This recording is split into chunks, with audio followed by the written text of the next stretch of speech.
Last week we talked about just how global the WWE World titles really were, as in talking about how many times they changed hands internationally. And while that's all well and good on a worldwide level, how about things domestically, as in the United States Championship? Since we do have 50 states, this does beg the question, how many of those states has seen the US title change hands? Well, that very question is the subject of this episode, because today... Please support this channel by subscribing, and you could support it even further by signing up over on my Patreon page, just like with Ron Hawthorne and Meiji Stray. Thank you and the rest of the Patrons for all the amazing support as you keep this channel going. Alright, so for this list, we're taking a look at the first time that the United States Championship changed hands in each individual state that it has changed hands in. And we're only counting recognized reigns. And obviously enough, some states have seen the title change hands more than once, and some have seen it change a whole lot, particularly North Carolina. And to be clear, we're taking a look at the whole shebang, all the way from the beginning in the NWA till now in WWE. But before we get into the list, make your best guess down in the comments section as to how many states you think the title's changed hands in. Could it be all 50? Could it be only one? Or is it somewhere in between? Anyway, let me know. And with that, let's get into the video.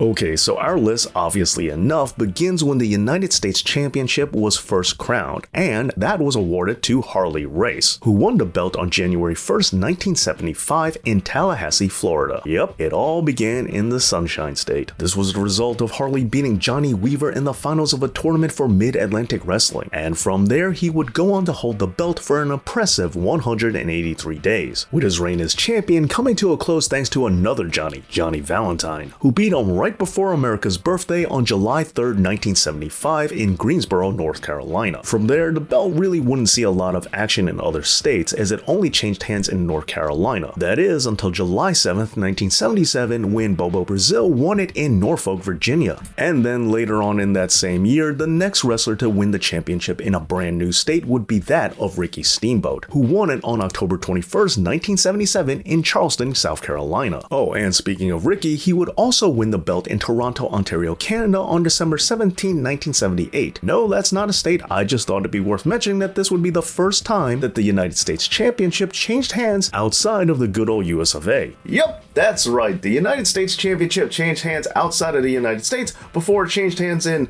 New York, or California, or some other obvious places. But I suppose just because the television championship is only supposed to be defended on television, that doesn't mean that the US belt has to follow the same rules. Anyway, from there we take a long break because it isn't until the 36th championship reign that we would get the next entry on this list, which would be the American Dream Dusty Rhodes, who won it on November 26, 1987 at Starrcade in Chicago, Illinois, and he did so in a steel cage match. However, this title reign would come to a close when the American Dream was stripped of the championship and suspended for 120 days as a result of attacking NWA president Jim Crockett. This would result in Barry Windham defeating Nikita Koloff in a tournament for the vacated title, which he did on May 13th, 1988 in Houston, Texas, officially bringing the Lone Star State onto this list. From here we go to the event Wrestle War, which happened on May 7th, 1989, and it featured Michael Hayes winning the championship in Nashville, Tennessee. Next, on May 22nd, 1989, Lex Luger would win the belt in Bluefield, West Virginia. This would be followed by Lex Luger yet again on December 16th, 1990, when he won the belt at Starrcade in St. Louis, Missouri. And even though this happened in the Gateway City and Texas is already on this list, Luger would win the United States Championship in a Texas bull rope match. And also, during this title reign, WCW would officially split from the NWA, thus making him the first person to hold the WCW United States title. The following year at the Great American Bash pay-per-view in Baltimore, Maryland, the title would be vacated as Lex became WCW champion and thus got the Ultimate Warrior treatment. This would lead to yet another tournament, which was won by Sting on August 25th, 1991 in Atlanta, Georgia by defeating Stone Cold Steve Austin in the finals. What can I say? WCW just loved their United States title tournaments.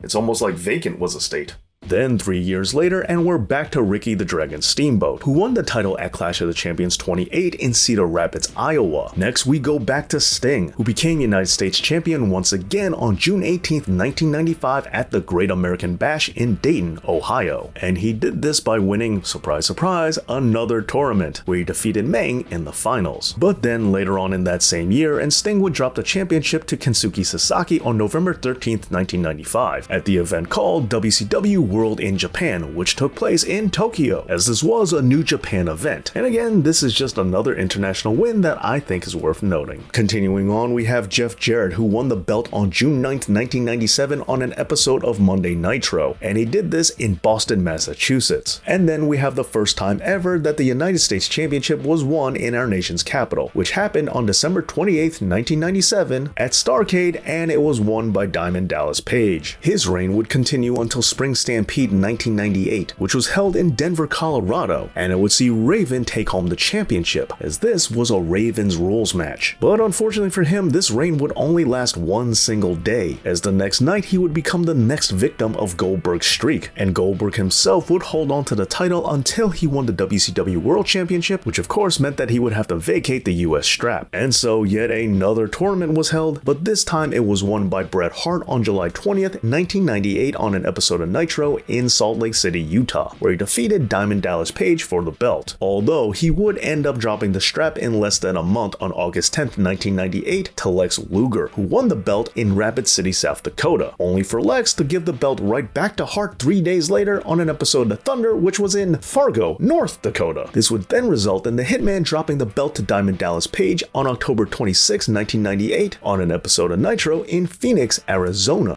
And then this would finally lead to a milestone that I've been waiting for, and that's seeing the United States Championship change hands in my home state, as it would take all the way till February 8th, 1999 and an episode of Nitro before the United States Championship would finally be won in the state of New York. And it was done so by one Roddy Piper, who would wind up dropping the strap to Scott Hall on February 21st of that same year at the event Super Brawl 9, which took place in Oakland, California. Although Hall would be stripped of the title by then kayfabe WCW president Ric Flair on March 18th, 1999 in Lexington, Kentucky. This would result in, yep, that's right, another tournament, which was won by another Scott Steiner, who defeated Booker T in the finals, which took place at Spring Stampede in Tacoma, Washington. Then on the August 9th, 1999 episode of Nitro, Chris Benoit would pick up the belt in Boise, Idaho. Then at the following Halloween Havoc in Paradise, Nevada, Bill Goldberg would once again become United States champion. Next, we head to the Hoosier State as Scott Hall picked up the belt on November 8th, 1999 in Indianapolis, Indiana on Monday Nitro. Moving forward with the list, we have Jeff Jarrett, who on December 20th, 1999 won the United States Championship in Baltimore, Maryland. And while we did previously talk about the Old Line State, that was because that was where the belt was vacated. This time, it was actually won there. Following this, the United States Championship would be turned into the Canadian title after Lance Storm won it on July 18th, 2000, when he defeated Mike Awesome in the finals of a tournament for the vacated title. Where did this happen? Well, it took place in Auburn Hills, Michigan. But continuing with Lance Storm, here we have another international championship win, as Storm's third title reign would happen on an episode of Nitro on November 10th, 2000 in London, England. And then General Rection would be the first person ever to win the United States Championship in the state of Wisconsin, which he did in Milwaukee on November 26, 2000 for the WCW pay-per-view Mayhem. And the last new state claimed by WCW for the United States Championship happened on February 5th, 2001 in Tupelo, Mississippi. And it was done by one Rick Steiner. Now, if you want to stop counting this list right here and now, I would totally get it,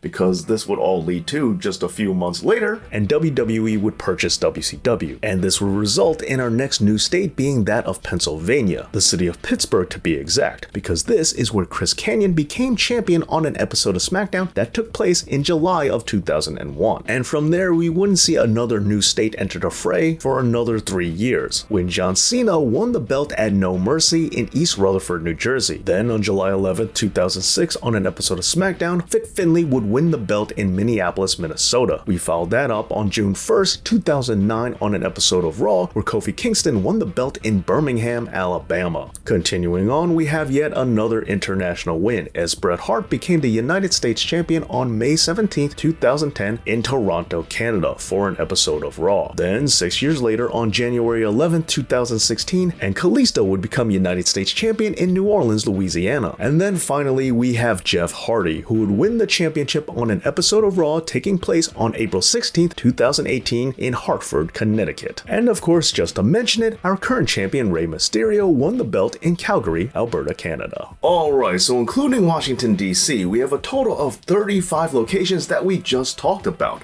But what about all the states that didn't make the list? Well, here are the ones that have yet to see the United States Championship change hands. The remaining states would be Alaska, Arkansas, Delaware, Hawaii, Kansas, Kentucky, remember the belt was just vacated there, it wasn't actually won there yet, Maine, Montana, Nebraska, New Hampshire, New Mexico, Oklahoma, Oregon, Rhode Island, Vermont, and Wyoming. Well, there you go, all the states that did and didn't get to see a brand new United States champion crown. Let me know, does your state make the list? Tell me down in the comments, and please make sure that you're a part of the Thinking Fans channel by subscribing right here to Dave Knows Wrestling. Thank you so much for watching, and thank you to all my amazing patrons out there. And as always, Dave knows.